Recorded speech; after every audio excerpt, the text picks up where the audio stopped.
datang, selamat bergabung bersama saya Adi Kristina Wulandari dalam podcast FIBUI.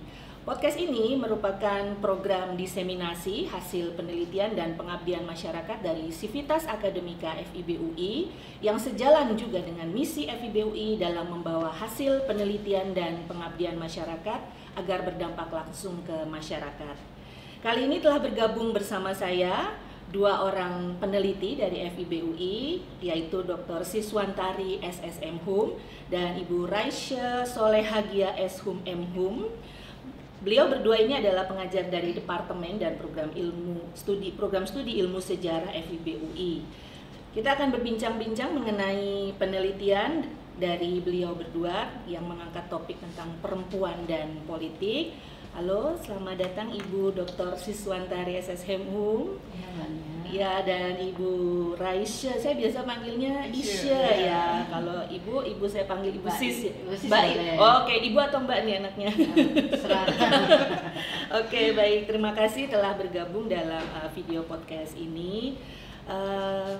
Saya dengar Ibu berdua ini melakukan penelitian berjudul Perempuan dan Politik.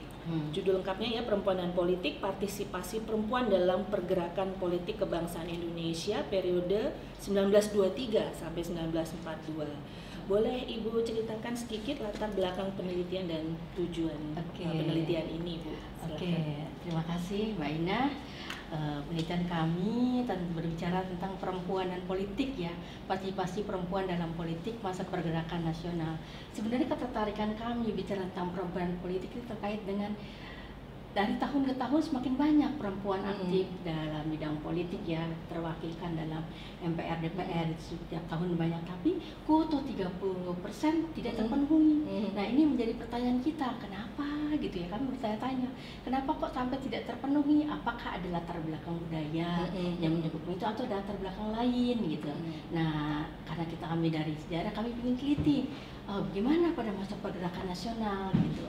Nah, pada awalnya kami hanya melihat bagaimana sih partisipasi perempuan di Betawi gitu ya, di masyarakat Betawi. Tapi dari bincang-bincang kami dengan tim, ternyata kenapa nggak kita luaskan aja ke Indonesia? Nah, karena itu kita ambil 3 tempat nih. Ada Betawi, ya Batavia atau Betawi dengan Perhimpunan Kaum Betawi yang mewakili partai politik dari kedaerahan. Kemudian dari Yogyakarta kami pilih Aisyah yang mewakili organisasi sosial keagamaan. Dan satu lagi dari Medan, Keutamaan Istri. Keutamaan Istri dari dari Medan ya, yang mewakili dari politik sosial dan politik gitu ya. Nah, dari 3 ini pada masa pergerakan nasional kita lihat nih, kalau di Betawi kita lihat dari Perhimpunan Kaum Betawi, kita lihat sampelnya itu ya, partisipasi perempuan baru dalam tahap bagaimana mendorong perempuan untuk aktif dalam bidang politik ya. Tokohnya S.A. Manapgoni, Nyonya S.A. Manapgoni ini tertarik untuk terjun dalam bidang politik, menarik perempuan-perempuan Betawi untuk itu aktif dalam bidang politik. Baru kesannya baru taraf mendorong, ayo kita ikut ke politik gitu ya. Nah, ini ada kendala, ternyata ada masalah budaya, ada masalah agama yang menyebabkan perempuan agak sulit untuk terjun dalam bidang politik. Tapi berbeda di Jogja ya, di Aisyah kita lihat bahwa peranan perempuan itu sudah lebih kuat ya berpartisipasinya, tapi lebih cenderung ke arah pendidikan, sosial, masyarakat, bahkan kehidupan rumah tanggaan gitu ya. Tapi beda dengan yang di Medan dengan Keutamaan Istri, dia partisipasinya lebih kuat lagi, bahkan mendorong perempuan untuk terlibat dalam Foxtrot. Bagaimana mendudukan perempuan untuk hidup di Foxtrot. Nah, dari ketiga ini kita lihat bahwa partisipasi perempuan pada masa pergerakan nasional, pada masa gerakan kebangsaan ini masih dilihat masih belum terlalu mantap ya, masih kurang gitu ya. Buktinya apa? Belum ada perempuan yang duduk dalam Foxtrot misalnya. Usaha dari Keutamaan Istri untuk mendudukan perempuan di Foxtrot ternyata juga gagal gitu ya. Jadi partisipasi perempuan kami anggap masih belum maksimal ya pada masa pergerakan. Tapi usaha-usaha untuk mendorong perempuan untuk aktif dalam bidang politik itu sudah sangat kuat pada masa itu. Itu kira-kira Mbak Ina. Iya, jadi latar belakangnya karena keprihatinan melihat bahwa keterwakilan perempuan dalam bidang politik meskipun sudah ada persentase yang meningkat, tetapi ternyata kuota itu belum cukup mewakili ya gitu ya. Jadi ternyata itu bisa ditarik sejarahnya cukup panjang ya itu ya. Baik. Lalu mungkin Mbak Isya, kira-kira dari penelitian ini sudah selesai penelitian atau sudah? Kira-kira bisa ceritakan sedikit hasil atau temuan? Hasil dari temuan, baik.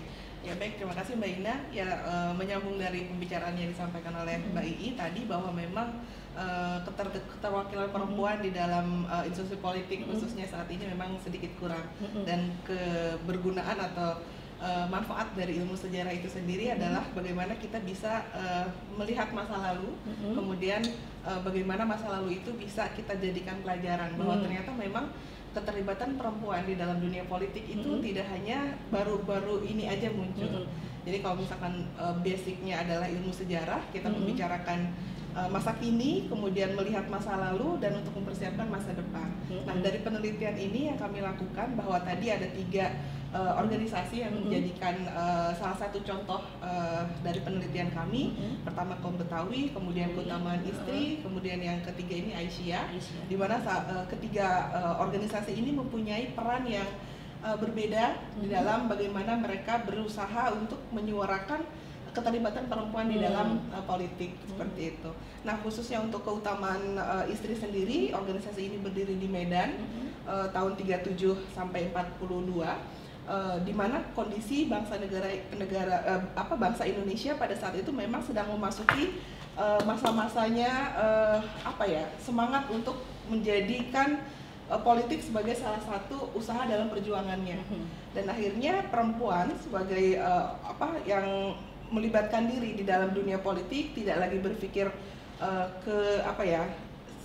berpikir internal keluarga atau lain, tapi mereka pun berpikir di luar dirinya. Artinya mereka memikirkan bangsanya, bagaimana bangsa Indonesia, bagaimana khususnya perempuan bisa maju dan ikut menyumbangkan pemikiran, tenaga dan kontribusinya kepada akar yang akan menjadi bangsa Indonesia nantinya gitu, negara Indonesia ya.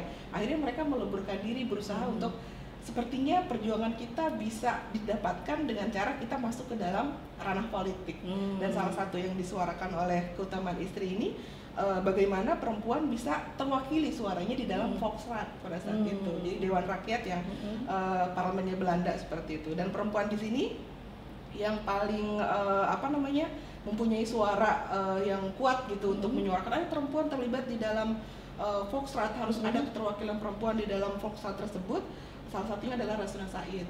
Nah, Rasuna Said, kemudian ada satu organisasi perempuan dari Sumatera juga, namanya Serikat Kaum Ibu Sumatera. Itu mengusung satu nama untuk dijadikan perwakilan di dalam Volksraad, itu adalah Maria Ulfa. Seperti itu Mbak Ina. Oke, baik, menarik sekali ya. Jadi saya mendengar organisasi Aisyah itu saya tahunya pendidikan ya, ternyata itu berawal dari gerakan ini ya, politik ya, itu atau bagaimana? Kalau Aisyah memang sosial keagamaan. Mereka tidak tidak terlibat di dalam politik praktis dalam artian, tapi bagaimana dia bisa memberikan ruang kepada perempuan untuk bisa mencari ilmu, kemudian terlibat dalam dunia-dunia sosial seperti itu. Dan kenapa kita bandingkan tiga organisasi ini, Keutamaan Istri, kemudian Kaum Betawi dan Aisyah ini, karena ketiga organisasi ini mempunyai karakter yang berbeda. Tetapi sama intinya bagaimana mereka berpikir untuk memajukan kaum perempuan. Oke, baik. Ketiga organisasi ini kalau boleh tahu apakah masih ada sampai sekarang atau sudah melebur menjadi organisasi yang lain gitu? Kalau Perhimpunan Kaum Betawi sudah tidak ada masa tahun 42 akhir dari Perhimpunan Kaum Betawi. Kalau Keutamaan Istri pun pas waktu Jepang datang tahun 42 itu sudah agak sulit pergerakannya. Terutama Keutamaan Istri ini awalnya tuh memang dari organisasi perempuan 34, kemudian 37 baru menerbitkan majalah.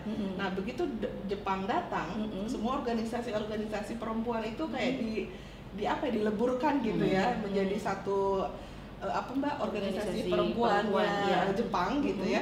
Nah, kalau yang saya tahu tadi Mbak Ii sudah sampaikan bahwa Kaum Betawi tidak ada, sekarang sudah tidak ada. Kemudian Keutamaan Istri pun sudah tidak ada, kemudian Aisyah yang masih ada, iya. Ya. Tapi kalau untuk yayasan keutamaan istri itu masih ada di Bandung, tapi itu yang Dewi Sartika ya Mbak ya. Oh gitu.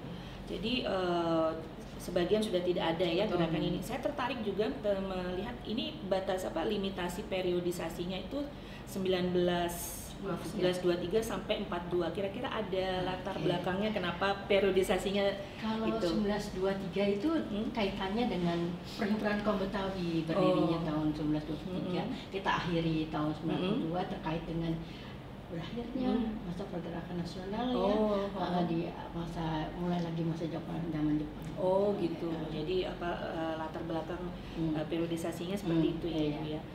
Sementara jadi yang paling tua ini adalah gerakan perempuan Betawi ya, yang kaum Betawi. Kalau keutamaan istri 1927 berdiri pertamanya. Kalau Aisyah itu 1912-an ya. Justru lebih ini lagi ya. Karena dia anak cabangnya Muhammadiyah. Iya betul, yang saya tahu itu ya. Baik. Oke, menarik sekali. Nah, mungkin boleh diceritakan juga metode Ibu berdua dalam melakukan penelitian ini. Apakah turun langsung lapangan atau bagaimana gitu ya? Mungkin boleh diceritakan, silakan. Oke, kalau karena sejarah kita apalagi namanya pergerakan nasional lebih banyak ke arsip ya, majalah-majalah peran lama yang kita teliti itu sama masa pergerakan nasional ya. Ada satu terbitan dari Perhimpunan Kaum Betawi yang saya pakai, Cahaya Betawi dan Berita Kaum Betawi. Itu terbitan dari Perhimpunan Kaum Betawi, kita pergunakan untuk menulis tulisan ini gitu, penelitian ini. Jadi dari sumber-sumber pustaka. Adakah mungkin penelitian ke lapangan misalnya ketiga tempat ini mungkin masih ada sisa-sisa dari peradaban? Kalau dari kebetulan saya peneliti dari keutamaan istri. Untuk keutamaan istri itu saya full menggunakan sumber primer yaitu majalah keutamaan istri. Jadi saya tahu bagaimana visi misi organisasi, kemudian kapan didirikan, siapa pendiri dan lain-lainnya itu 100% dari majalah keutamaan istri. Begitupun dengan Aisyah. Kalau Aisyah mungkin kemarin rekan kami Syahidah melakukan penelitian di Aisyah, 70% didapatkan dari majalahnya juga, majalah Aisyah. Nah, 30%-nya Syahidah ini melakukan penelitian di di Yogyakarta, langsung ke pusat Aisyahnya. Oh, gitu. Ya, tapi kan yang ada di sana ya generasi barunya ya gitu. Kalau misalkan untuk mengungkap tentang masa lalu dan bagaimana peran Aisyah di tahun 23 sampai 42 itu ya lebih banyak kita mendapatkan informasi dari majalahnya itu sendiri. Gitu. Jadi lebih utamanya adalah menggali sumber-sumber pustaka, sumber primer ya. Betul. Dari majalah. Rupanya 3 organisasi ini tuh mereka sudah menerbitkan majalah atau publikasi masing-masing ya. Jadi dan itu masih tersimpan di arsip ya, di arsip. Kalau untuk majalah ini tersimpannya di Perpustakaan Nasional. Oh, begitu. Ya, jadi kalau untuk periode 20-an, 30-an itu kami dapatnya di Perpustakaan Salemba. Oh, gitu. Perpustakaan Nasional Salemba. Kalau yang di Merdeka Selatan itu bentuknya udah alih media ya kan. Dia udah mikrofilm dan bagi peneliti membaca mikrofilm tuh PR sekali gitu ya, karena hurufnya goyang-goyang dan ini lebih enak kita pegang langsung gitu, dan itu masih bisa diakses di Perpustakaan Nasional. Oh, bentuk fisiknya masih bisa dilihat meskipun udah rapuh-rapuh gitu. Oh, gitu ya. Jadi harus hati-hati. Cahaya Betawi dan Berita Kaum Betawi juga masih tersimpan di Perpustakaan Nasional. Oh, gitu. Kalau boleh sedikit ini cukup banyakkah majalah dan yang bisa diakses? Kalau di Berita Kaum Betawi dan Cahaya Betawi cukup banyak ya. Saya dapat beberapa terbitan ya, cukup lumayan. Jadi bisa tergambar ya bagaimana gerakan Perhimpunan Kaum Betawi ya, lewat kedua majalah Cahaya Betawi dan Berita Kaum Betawi. Untungnya ya kalau sumbernya masih cukup banyak sehingga kita bisa lebih leluasa untuk mengembangkan, mengeksplor penelitian. Ini penelitian ini dilakukan secara tim tentunya ya. Kira-kira satu tim ada berapa? Kita berlima, ada saya Siswantari, ada Pak Abdurrahman, ada Ibu Diuminatari, ada Bu Raisa, ada Sahidah. Oh gitu. Jadi apakah apakah melibatkan mahasiswa juga? Tidak. Untuk sebagian saya melibatkan kayak misalkan untuk alih ini ya dari majalah, terus kami pengen mem-PDF-kan gitu ya. Okay. Itu kami minta tenaga bantuan teknis, tenaga teknis mahasiswa. Ini berapa lama waktu yang dibutuhkan dalam melakukan penelitian ini? Berapa lama ya, Mbak? Satu semester ya? Satu semester dengan catatan memang bahannya sudah terkumpul. Gitu. Jadi dari pengumpulan data dan ini satu semester sampai itu datanya kita udah lama gitu. Jadi datanya sebenarnya sudah ada dulu ya, kemudian baru dipilih lagi begitu ya.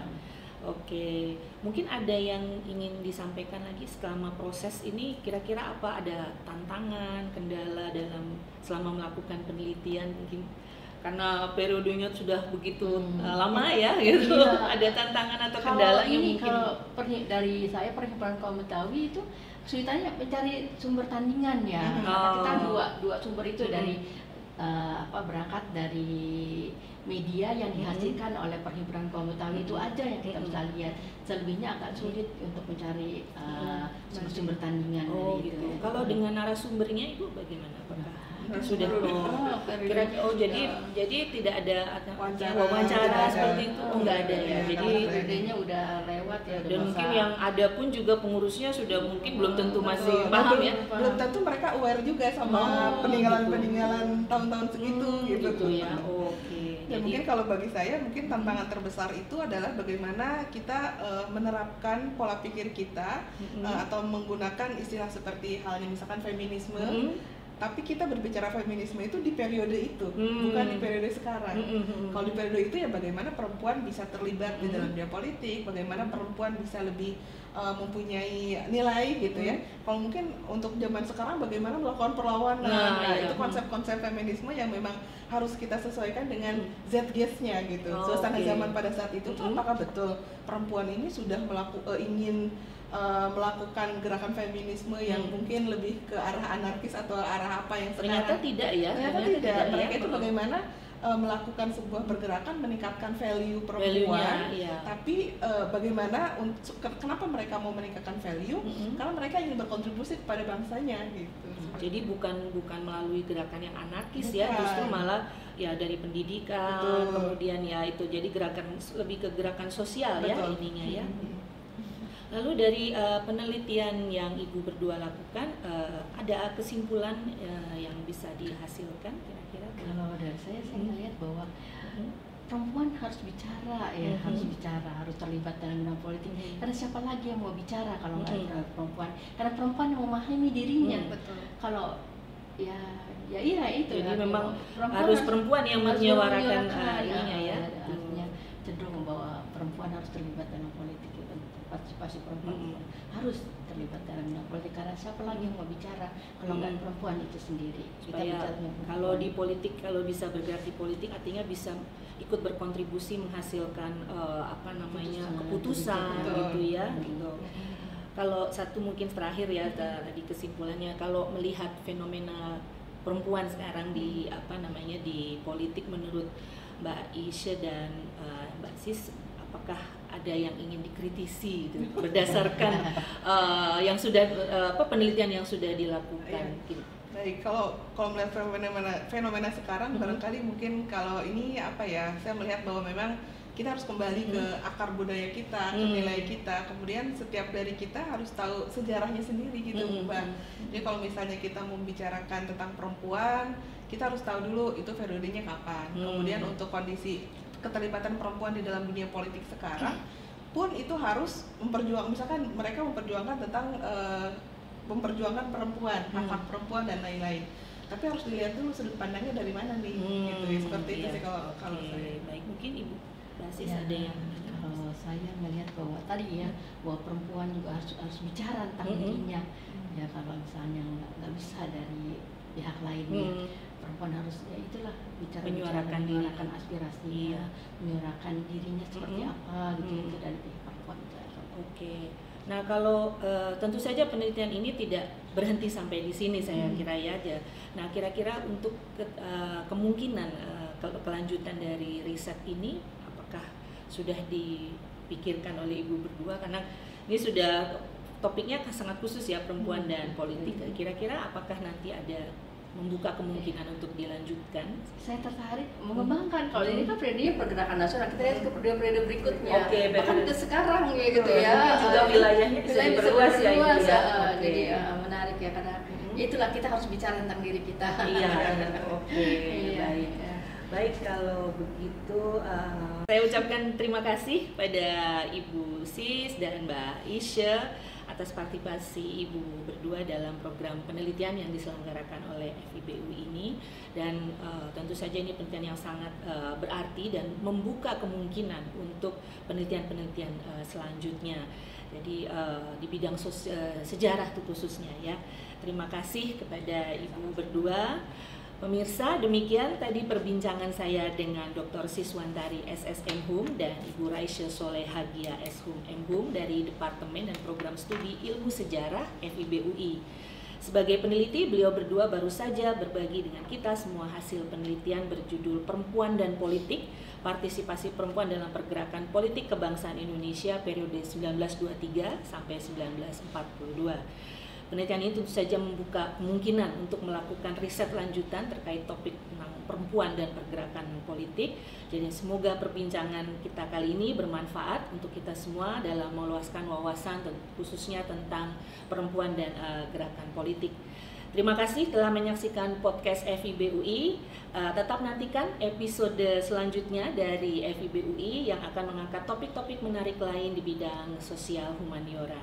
Terima kasih, salam budaya.